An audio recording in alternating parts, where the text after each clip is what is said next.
we are at the start of February 2022.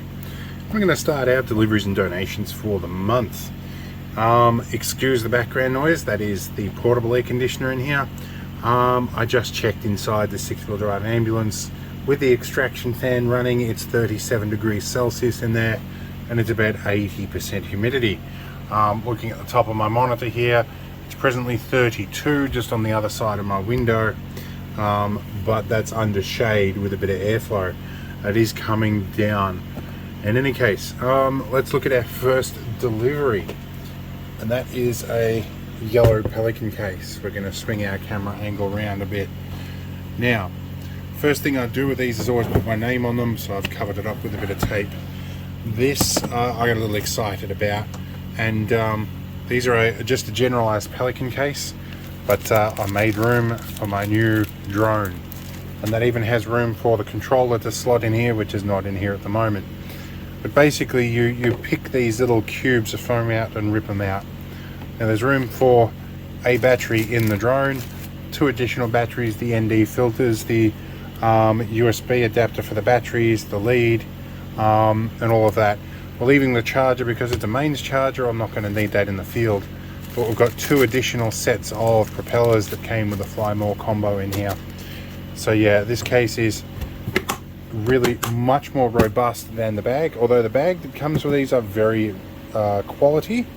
They're a quality bag rather, but these I prefer much better because A, they're somewhat more waterproof, and B, a lot more impact proof. And you even have a little vent valve in here. I normally leave that shut because if it happens to fall in the water, it doesn't slowly suck water in, or if I get a big splash of water over it after it's been in the hot sun, it doesn't contract and then immediately suck water in there. And being as I get around on an amphibious vehicle occasionally, or more than occasionally, because I own one, getting wet is a possibility. So this is good, and it's identical to the one that I use for my GoPros as well. So the whole kit comes in 2 cases. Anyway, let's move on and see what else shows up this month. Alright, well, it's the start of February and the deliveries have started arriving already. We're even in the field for this one. We have cleanup rags, a 10-litre jerry, some ultra clear epoxy that's supposed to be good for 130 kilos, we'll figure that out. We have a little valve for this thing, a different style to what we had previously, some chipboard screws. These guys are hard to find. I like the Maxim ones that are zinc plated. I can only find painted ones. I've got a bunch of shelf brackets, more screws, and another style of shelf brackets, and a shower head. This is a Bunnings special cheapie, but we buy them about once every 3 months because the shower heads die, and it is still cheaper than buying the next most expensive shower head that would fail in about the same time. We also have some timber and some 7mm ply and whatever this is, pine, 64 by 19 by 1.2. Anyway, let's get on with it and see what else shows up. Alright, once again we are in the field for a delivery. We have some magnetic hooks or hook bases for a project, some short screws. I'd love to be able to find the Maxim zinc plated versions of these, but they're hard to get. Some tie downs and some tie down points. Hopefully more interesting stuff will show up soon. Anyway, let's carry on. Alright, well, it's been a little bit since we had anything arrive, so let's see what we have now. We have a screen protector for a Nintendo Switch.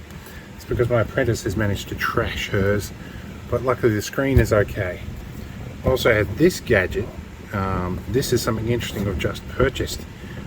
Supposed to be a watch phone with a built-in SIM and GPS tracking and waterproof and a whole bunch of other stuff. This could be my apprentice's first phone of some kind.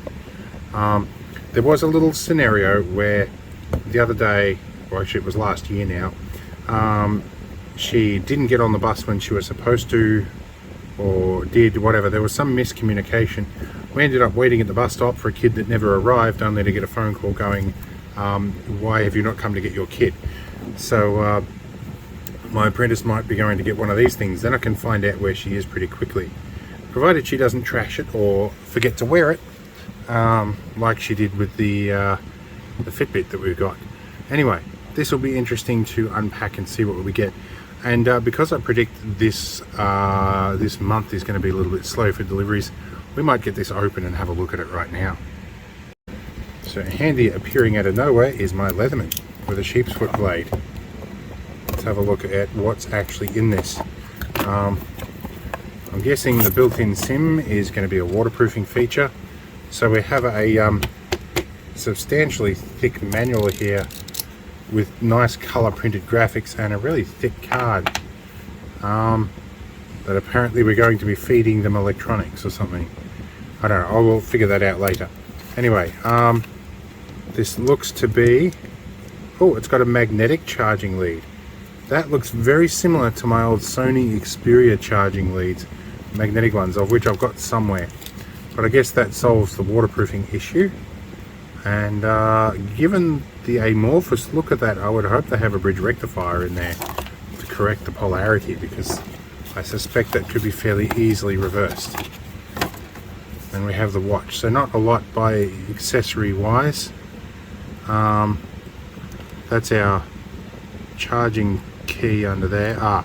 Okay, so the magnets will not let it I'm trying to push this on here and it's floating away, so the magnets will not let it attach incorrectly. So that's something I would probably do, but still not too bad. Alright, we're going to plug this in, see what it says, and yeah, I'll probably do a longer video on this later, but just having a bit of a look, and we'll do this bit. Now I have the mum calling sticker that I can put somewhere. We'll put it over the side over here where I'll put a lot of those stickers. So it's interesting. What does it do when it turns on?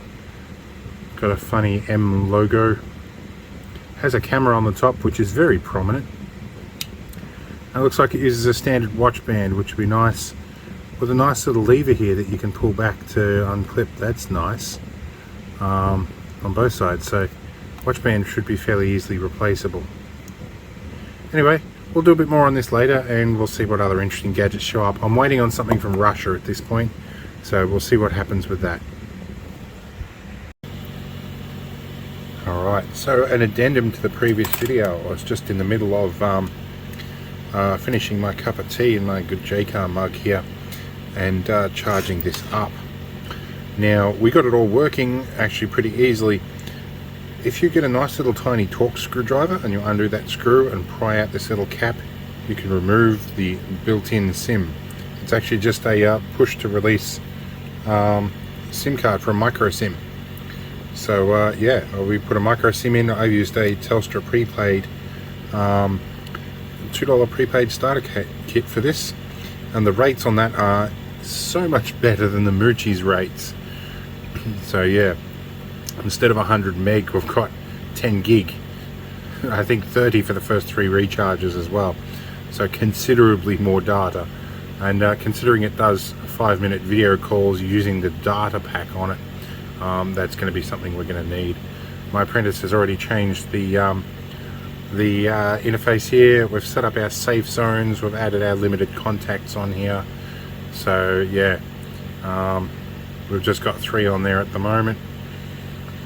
But yeah, it works pretty well. She, I think, took a selfie as well at one point. Yep, she took herself a selfie. There you go. So, and it's all, if she messes up the settings, I can fix it all remotely. The duress button works. You push that for a few seconds, takes 30 seconds of audio, zings that through to me. But yeah, the important thing is you can use a different SIM card. It's not network locked. But yeah, they advertise that it's built in the hopes that you don't figure that out, I think. There is a diagnostic menu that I accidentally stumbled across. I can't get back into it now, but I'll figure that out and cover it at a later date. But yeah, sound quality from the microphone is really good. Unlike my throat right now, because I've been talking all day. The connection to this is a little bit dicky, but if you leave it alone, it's all right. The speaker in it is not the greatest, but for the size, I don't blame it. But everything else is good. The quality of my video reception on this is good. It's probably a low res camera, so the video stream back to me is not as great, but look, it's certainly very functional. And yeah, my 7-year-old apprentice picked this up pretty much instantly and figured out what she's doing. It's clearly based on Android. So anyway, let's move on and see what else we get. Hopefully my package from Russia gets here this month. It'll be really good.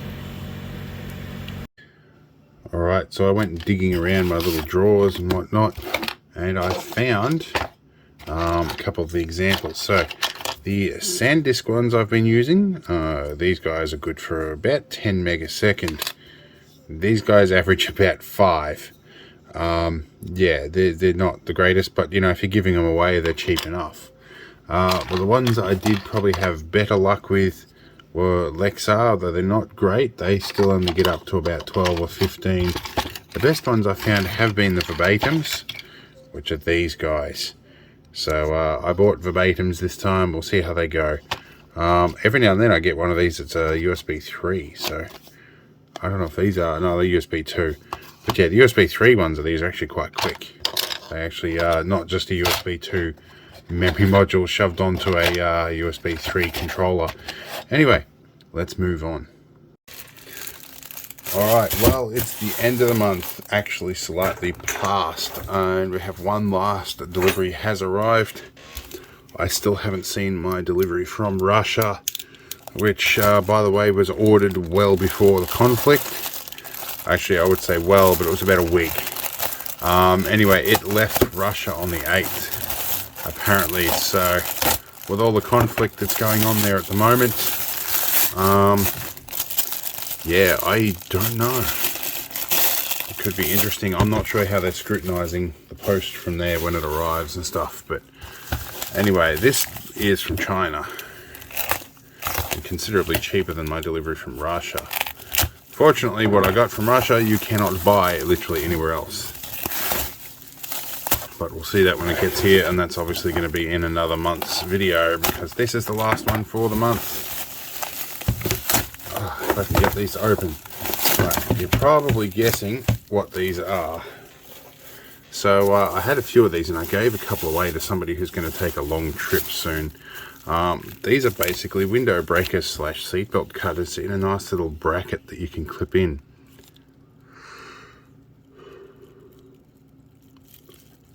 Yay for yawning.